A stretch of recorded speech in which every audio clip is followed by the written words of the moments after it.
Hello বন্ধুরা, আজ আমি নিয়ে চলে এসেছি বিয়েবাড়ির খাওয়া দাওয়ার ভিডিও নিয়ে। তো এখানে খেতে বসে পড়েছি। প্রথমে দিয়ে দিল জলের বোতল, তার পড়েও গেল। তারপর দিয়ে দিয়েছে প্লেট আর টিস্যু। এরপর দিয়ে দিল হচ্ছে লেবু। এবার দিয়ে দিয়েছে এটা হচ্ছে ডিমের টেবিল আর সস। টেবিলটাকে সসে লাগিয়ে একটু খেয়ে নিলাম, ভালোই হয়েছিল টেস্টটা। এই যে আমার ভাগনা বাহুবলীও খেয়ে নিল। এবার দিয়ে দিয়েছে আলুর চিপস, সাদা ভাত ও মাছের মাথা দিয়ে ডাল, একটু লেবু চিপড়িয়ে চিপস দিয়ে বেশ আমি ভাতটা খেলাম। এরপরে মাছও ছিল, আমি সেটা নিয়ে নিই।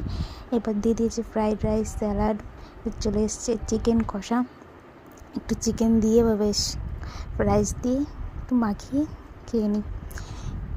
তারপর দিয়েছিল চাটনি, পাঁপড়।